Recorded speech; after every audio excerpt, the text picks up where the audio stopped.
चलो, तो समांतर श्रेणी का हम लोग प्रॉब्लम करने वाले हैं, ठीक है। पहला क्वेश्चन बोलो क्या है, बोलो बोलो। पहला क्वेश्चन में क्या दिया है, बोलो ना।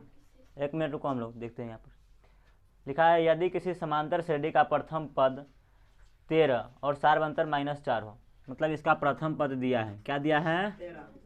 प्रथम पद। प्रथम पद को हम लोग किसी से सूचित करते हैं, ए से, बराबर 13 दिया है और सार्वंतर दिया है, क्या दिया है, सार्वंतर, यानी इसको हम लोग सूचित करते हैं डी से। सार्वंतर कितना दिया है, -4। अब कह रहा है प्रथम कितने पदों का योग ज्ञात करना है, प्रथम 10 पदों का योग।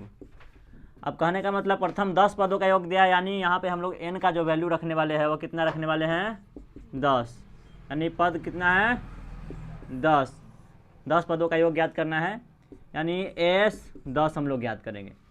s का मतलब योग सम ऑफ 10 मतलब 10 पद, इसका मतलब हुआ, ठीक है। तो अब हम लोग याद करेंगे क्या सूत्र होता है, एस एन बराबर एस एन के जगह पर कितना है, 10, n/2 into 2a plus n-1 into D.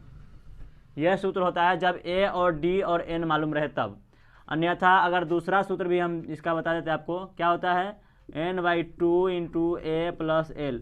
यह कब होता है, जब a प्रथम पद और अंतिम पद दिया रहे और n मालूम रहे तब, जब d मालूम न रहे तब। तो इस सूत्र के माध्यम से हम लोग यहाँ पे हल करने वाले हैं। ये सूत्र उस जगह पे प्रयोग किया जाता है जिस जगह पे अंतिम पद दिया जाता है, ठीक है। तो देखिए n का जो वैल्यू है वो कितना है, 10 है, तो 10/2 इंटू 2 गुने a यानी प्रथम पद कितना है, 13 है, प्लस n का वैल्यू कितना है, 10 है, तो 10 घटाओ 1 गुने d का वैल्यू यहाँ पे दिया हुआ है -4, तो -4 हम लोग यहाँ पे रखेंगे। इसको काटेंगे तो 5 बार में कट जाएगा, यानी 5 आ जाएगा, इंटू 13 से 2 में गुना करेंगे तो कितना होगा, 26 होगा, प्लस 10 में से 1 को घटाइए तो 9 हो जाएगा और गुने -4 हो जाएगा। 5 गुने 26 है प्लस में, और 9 से 4 में गुना करिए तो माइनस में 36 हो जाएगा। कितना हो जाएगा, 5 गुने 36 में से 26 को घटाइएगा तो माइनस में 10 आ जाएगा, यानी -50। चलिए, तो यह जो संख्या है, चूँकि यह समांतर श्रेणी माइनस के तरफ नीचे की तरफ जाएगा, क्योंकि देखिए यहाँ पे यहाँ d का मान कितना है, -4 है, तो हमेशा वो नीचे की तरफ यानी घटता चला जाएगा और उसका योग कितना आएगा, -50। तो यही इसका आंसर हो जाएगा। चलिए अब अगला क्वेश्चन के लिए हम लोग चलते हैं।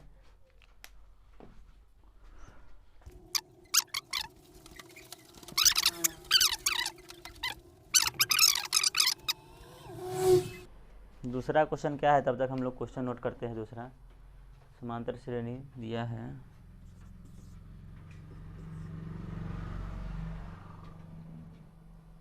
चौदह 9 4 -1, 14 9 4 -1 और -6 डॉट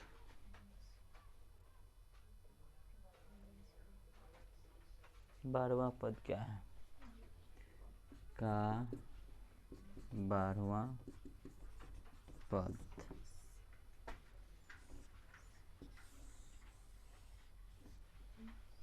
ये उतार लीजिए फटाफट।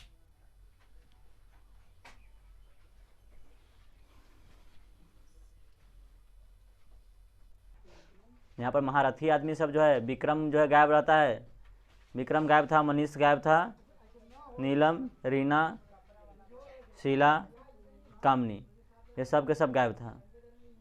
बहुत बढ़िया करते हैं, ऐसे ही गायब रहिए।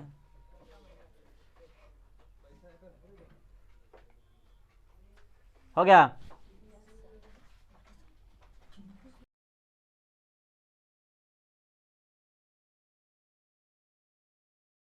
चलिए दूसरा क्वेश्चन को हम लोग हल करते हैं। दूसरा क्वेश्चन हम लिख चुके हैं, आप लोग जब तक नोट कर रहे थे तब हम क्वेश्चन लिख रहे थे, ठीक है। देखिए यहाँ पे दिया हुआ है समांतर श्रेणी 14 9 4 -1 -6 है। इसका जो है 12वां पद क्या होगा, 100 ज्ञात करना है। सबसे पहले आप देख लीजिए प्रथम पद दिया हुआ है 2 3 4 5, 5 पद इसका दे दिया हुआ है। तो हम लोग इससे कैसे ज्ञात करते हैं, देखिए सबसे पहले प्रथम पद जो दिया है वो हम लिख लेते हैं। प्रथम पद यानी ए बराबर कितना दिया है, 14 दिया है।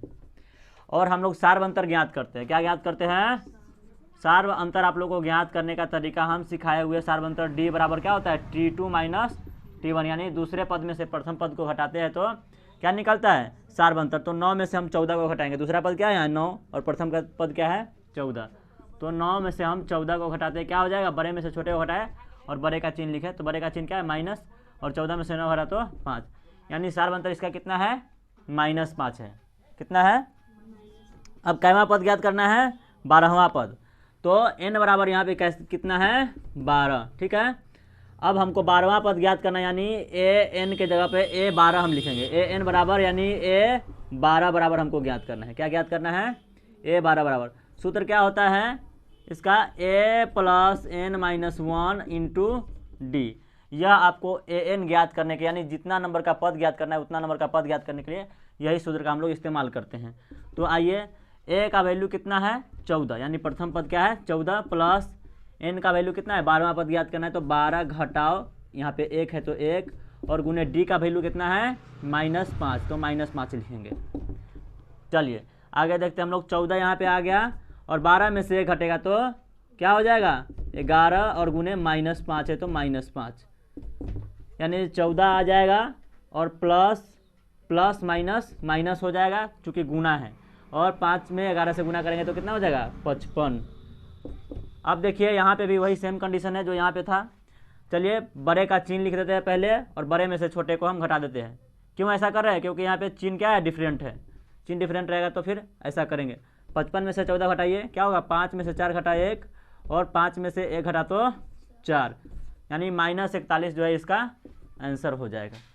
तो फटाफट नोट कीजिए, यही इसका आंसर होगा। अब हम लोग अगला क्वेश्चन की ओर बढ़ेंगे, क्वेश्चन नंबर 3। आप लोग नोट कीजिए, तब तक हम क्वेश्चन अगला लिखते हैं। क्या है, समांतर श्रेणी 0 -4 -8 -12, 0 -4 -8 -12 डैश डैश का सार्व अंतर क्या होगा। ये तो सबसे आसान है, का सार्व अंतर ज्ञात करना है।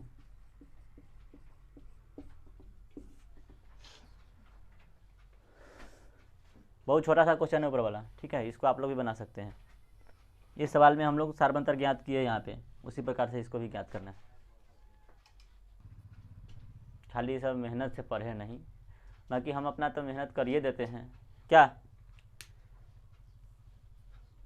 अमीर आदमी सब न है, पढ़ने का ज़रूरत कमी गरीब आदमी को होता है।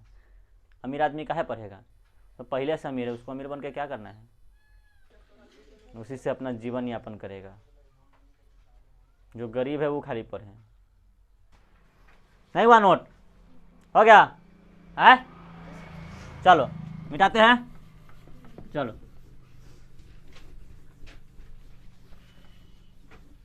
चलो दूसरा नंबर सवाल हो गया। चलो तीसरा नंबर सवाल देखो, इसको कौन कौन बना के दिखा सकता है, अपना मन से जल्दी जल्दी बना के दिखा दो सब लोग।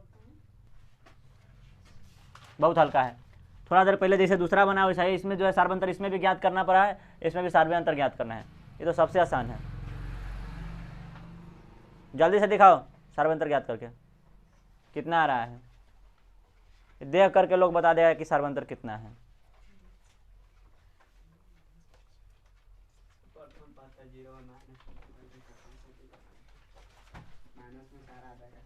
देखो -4 होगा। देखो सार्व अंतर बराबर क्या होता है, सार्व अंतर बराबर सार्व अंतर यानी d बराबर T2 माइनस T1, मतलब टर्म 2 माइनस टर्म 1। टर्म 2 क्या है, -4 है, और -0 कर देंगे हम लोग, यानी 0 को घटाए या फिर जोड़े बात बराबर है, उतना ही रह जाएगा, यानी -4 इसका उत्तर हो जाएगा। क्वेश्चन नंबर 4 बताइए फटाफट, थोड़ा देर के बाद आप लोग नोट कीजिएगा, 2-3 को बना लेते हैं। 4 में क्या कर रहा है, 0 और 50 के बीच विषम संख्याओं का योग। ये जो क्वेश्चन है वो सबसे इंपॉर्टेंट है, सब लोग ध्यान से इधर देखना, ना तो फिर छूट जाएगा। देखो 4 नंबर क्वेश्चन थोड़ा सा समस्या वाला, लेकिन समस्या नहीं है, ढंग से समझोगे तो समस्या वाला नहीं है, पूछता है ऐसा क्वेश्चन बराबर। इसलिए ध्यान से देखो क्या कर रहा है 4 नंबर क्वेश्चन में, 0 से 50 इसके बीच में जितना भी विषम संख्या है उसका योग ज्ञात करना है। क्या ज्ञात करना है? 0 से 50 के बीच में कितना विषम संख्या है उसका योग ज्ञात करना है। देखो तो 0 के बाद सबसे पहला विषम संख्या कौन है बताइए? 1 है। विषम संख्या क्या किसको कहते हैं? विषम संख्या किसको कहते हैं? जिसमें 2 से भाग न लगे, यानी 2 से वो न कटे पूरा पूरा। तो 1 है पहला विषम संख्या। दूसरा विषम संख्या कितना है? 3। तीसरा 5। इस प्रकार से चलता जाएगा। अब 50 से तंका पीछे कौन सा विषम संख्या है? क्योंकि 0 और 50 के बीच में कह रहा है, तो 50 से पीछे कौन सा विषम संख्या है? 49 है। 48 में तो 2 से भाग लग ही जाएगा। हम बताए थे क्या, सम संख्या और विषम संख्या के पहचान, कि जिसके लास्ट में 1, 3, 5, 7, 9 रहेगा, ये सब के सब विषम संख्या हो जाएगा। जिसके भी अंत में यह सब संख्या रहेगा, ठीक है। और जिसके अंत में 0, 2, 4, 6, 8 यह संख्या रहेगा, यह सम संख्या यानी इवन हो जाएगा, यह ऑड हो जाएगा। क्या हो जाएगा? ऑड, यानी यह विषम और यह सम। यह सम संख्या के पहचान है और यह विषम संख्या के पहचान है। तो यहाँ पे विषम क्या होगा? खाली विषम पूछा जा रहा है। देखो तो विषम संख्या का योग, पहला विषम संख्या 1 है, दूसरा 3 है, तीसरा 5 है। इस प्रकार से अंतिम विषम संख्या जो है वह कितना है? 49 है। तो इस विषम संख्या इसके बीच में जितना भी है 0 और 50 के बीच में इतना ही है ना। इस सभी का योग कितना होगा वो ज्ञात करना है। तो यह एक समांतर श्रेणी में हो रहा है, क्योंकि इस सब के बीच का जो है अंतर क्या है? 2-2 है। विषम संख्या हो या फिर सम संख्या हो, दोनों के बीच का अंतर क्या होता है? 2-2, यानी सार्वंतर समान है कि नहीं। तो पहला पद जो क्या है? ए है ना। प्रथम पद ए बराबर कितना है? 1 है ना पहला। और n बराबर क्या है? n बराबर हमको मालूम करना होगा। आप n बराबर सूत्र के हिसाब से मालूम कीजिए, चाहे ऐसे भी मालूम करिए, दोनों में से किसी तरीका से। क्योंकि अंतिम पद यहाँ पे हमको दिया हुआ है। क्या दिया हुआ है? 49 है ना। और n बराबर पहले हमको मालूम करना पड़ेगा। सबसे पहले हम लोग d बराबर लिख लेते हैं, सार्व अंतर। क्या है? सार्व अंतर d बराबर T2 माइनस T1, यानी 3 घटाव 1 बराबर कितना हुआ? 2। सम संख्या हो या विषम संख्या हो, लगातार सम संख्या और विषम संख्या का जो अंतर होगा वो 2 हमेशा आएगा। कितना आएगा? लगातार सम संख्या चाहे विषम संख्या का अंतर कितना आएगा? 2 आएगा, ठीक है। तो यह सार्वंतर इसका कितना आ गया? 2। अब हम लोग यहाँ पे देखते हैं अंतिम पद हमको कितना मालूम है? 49, यानी an बराबर 49 मालूम है ना। तो यहाँ पर हम इस सूत्र का इस्तेमाल कर लेते हैं। an का सूत्र क्या है? अभी बताए हैं अंतिम पद का सूत्र ज्ञात करने का, a plus n minus 1 into D, है ना। तो a plus n minus 1 into D, यह सूत्र हम इसके लिए यहाँ पे लगा दिए। बराबर 49 है तो 49। चूँकि हमको यहाँ पे n का वैल्यू पता नहीं है, इसलिए हम लोग इस सूत्र का इस्तेमाल करके n का वैल्यू पता कर रहे हैं। देखिए a का मान कितना है? 1 है, 1 रख दिए, प्लस n का मान पता नहीं है तो छोड़ दिए, और d का मान अभी मालूम है हमको, अभी ज्ञात किए। कितना आया है? 2 बराबर 49 है। यह 1 प्लस में है, बराबर के उस साइड हम लोग ट्रांसफर करेंगे तो क्या हो जाएगा? माइनस में हो जाएगा, होगा ना। तो n माइनस 1 गुने 2 बराबर 49 घटाव 1 होगा। यह 1 प्लस में है, उधर गया तो माइनस में। अब देखिए n माइनस 1 है, यहाँ पे 2 गुना में है या कि पूरा के गुना में है ना। तो हम इस 2 का गुना में है, इसको हम बराबर के उस साइड भेज लेंगे, ठीक है। तो यह गुना से उधर जाएगा तो क्या हो जाएगा? भाग में हो जाएगा, होगा ना। तो क्या हो जाएगा यहाँ पे? n माइनस 1 बराबर, पहले इसको घटा लेते हैं, 49 में से 1 घटेगा तो 48 होगा, और यह 2 गुना में है, उधर जाएगा तो बट्टे में चला जाएगा, है ना। भाग में कटेगा 24 बार में। कितने बार में कटेगा? यानी n माइनस 1 बराबर 24 होगा। तो n बराबर क्या हो जाएगा? 24 जोड़ 1, यह घटाव में उधर जाएगा तो प्लस में हो गया। 24 और 1 25, यानी 0 से लेके 50 के बीच में कितने विषम संख्या है? 25।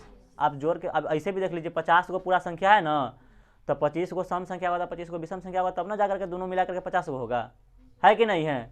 25 सम संख्या हुआ, 25 विषम संख्या होगा कि नहीं होगा 50 तक ले।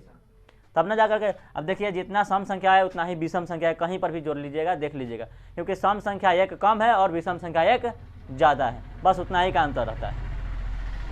तो n का मान हमको मालूम चल गया था 25।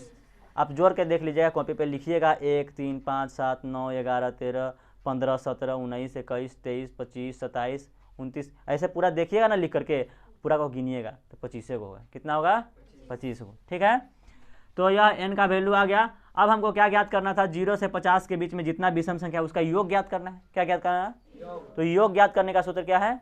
Sn, है ना, यानी Sn बराबर क्या होगा? n/2 इंटू, यहाँ पे आप दोनों सूत्र का इस्तेमाल कर सकते हैं। यहाँ पे हम दो सूत्र थोड़ा देर पहले लिखे थे, एक अंतिम पद मालूम रहे तब, और एक n और d और प्रथम पद मालूम रहे तब। तो यहाँ पे आप देख लीजिए, n भी मालूम है ना, d भी मालूम है, प्रथम पद भी मालूम है और अंतिम पद भी मालूम है। तो आप दोनों में से कोई भी सूत्र का यहाँ पे प्रयोग कर सकते हैं। हम दोनों का यहाँ पे प्रयोग करके आपको दिखा देते हैं, जो आपको अच्छा लगे उसका प्रयोग कीजिएगा। n/2 हुआ इंटू a प्लस l, यह अंतिम पद वाला के लिए है ना, यह आसान हो जाएगा इसके लिए।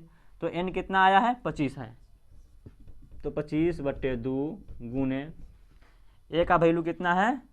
1 है,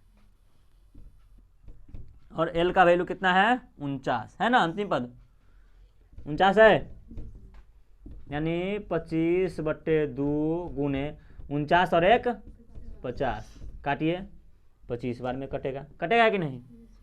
यानी क्या आ रहा है? 25 गुने 25 से 25 में गुना कीजिए तो 625। 25 का स्क्वायर कितना होता है?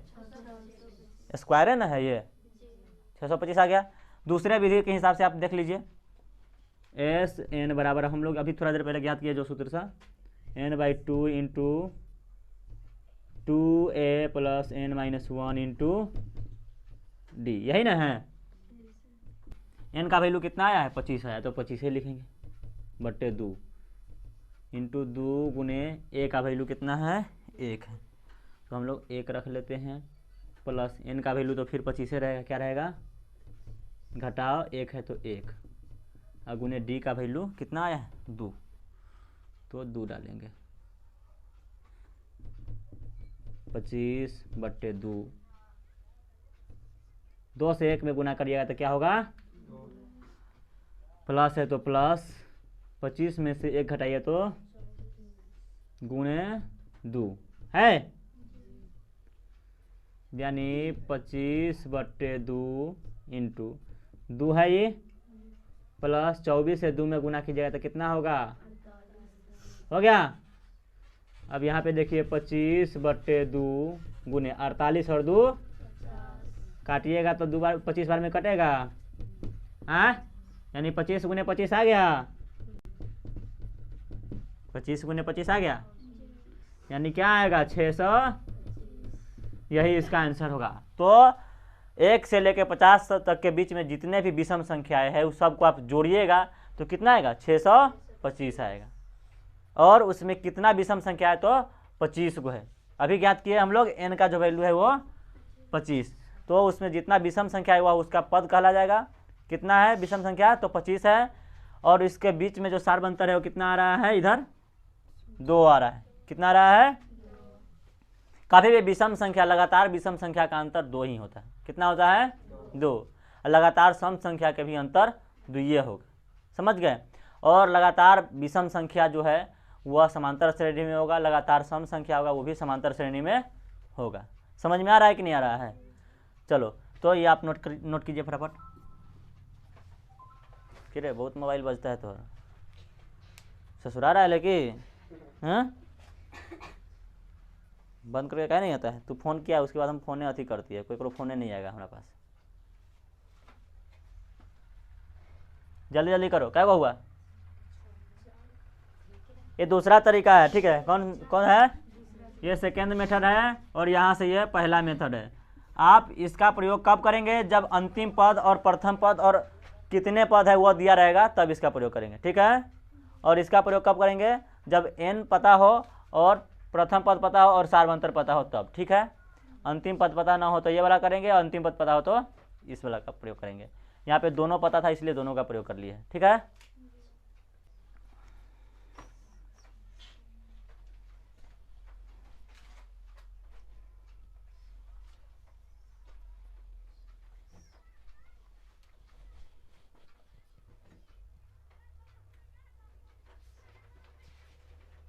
जल्दी जल्दी नोट करो, यहाँ पे समय नहीं है। क्या रे, कहाँ था इतना दिन से? हाँ, इतना दिन के बाद चेहरा दिखाया है, ईद का चांद हो गया है।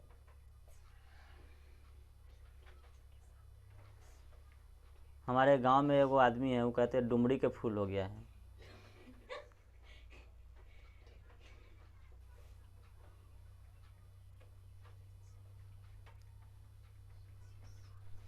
थोड़ा ठंडा लगता है सवेरे सवेरे रे, खूब ठंडा से भेंट कराएंगे जब रिजल्ट आएगा तो। अब समझ गए, बिहान टेस्ट लेंगे ना, मालूम है ना, कल तुम्हारा टेस्ट होगा, उसके बाद समझ में आएगा जो छुट्टी मारने का परिणाम क्या होता है।